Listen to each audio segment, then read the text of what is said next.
Meron tayong kababayan na gumamit ng produkto natin tapos nagpa-ultrasound siya at good news na wala ang kanyang gallstone. Ito yung testimonya niya, ito ang pagkakasabi niya. Sir, tapos na akong mag-detox noong October 19 kasi may bato ako sa gallbladder. Kahapon ng November 3, nagpa-ultrasound ako ulit. Ang resulta, wala na ang gallbladder ko. Pero meron siyang natirang polyps. Ang tanong ko, mag-detox pa ba ako ulit ng 3 capsules sa umaga at 3 capsules sa gabi? Please reply.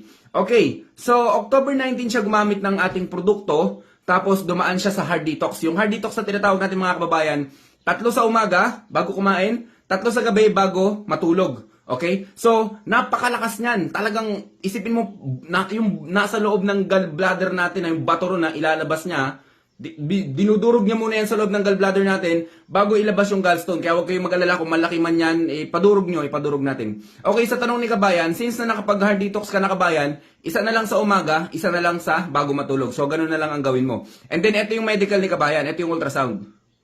O, diba? Super legit, diba? And then, yung polyps Kabayan, yung polyps, huwag ka mag-alala dyan, kung tutusin, mas madali pa yan, lusawin, no? Sa pamamagitan ng ating produkto. Basta disiplina lang ulit sa pag-inom ng acid guard, kapit lang dyan, at saka pag-inom ng ating Lunas Herbal Capsule. Yun lang mga kababayan, stay healthy. Ako si Chance, at ako magsasakang gala.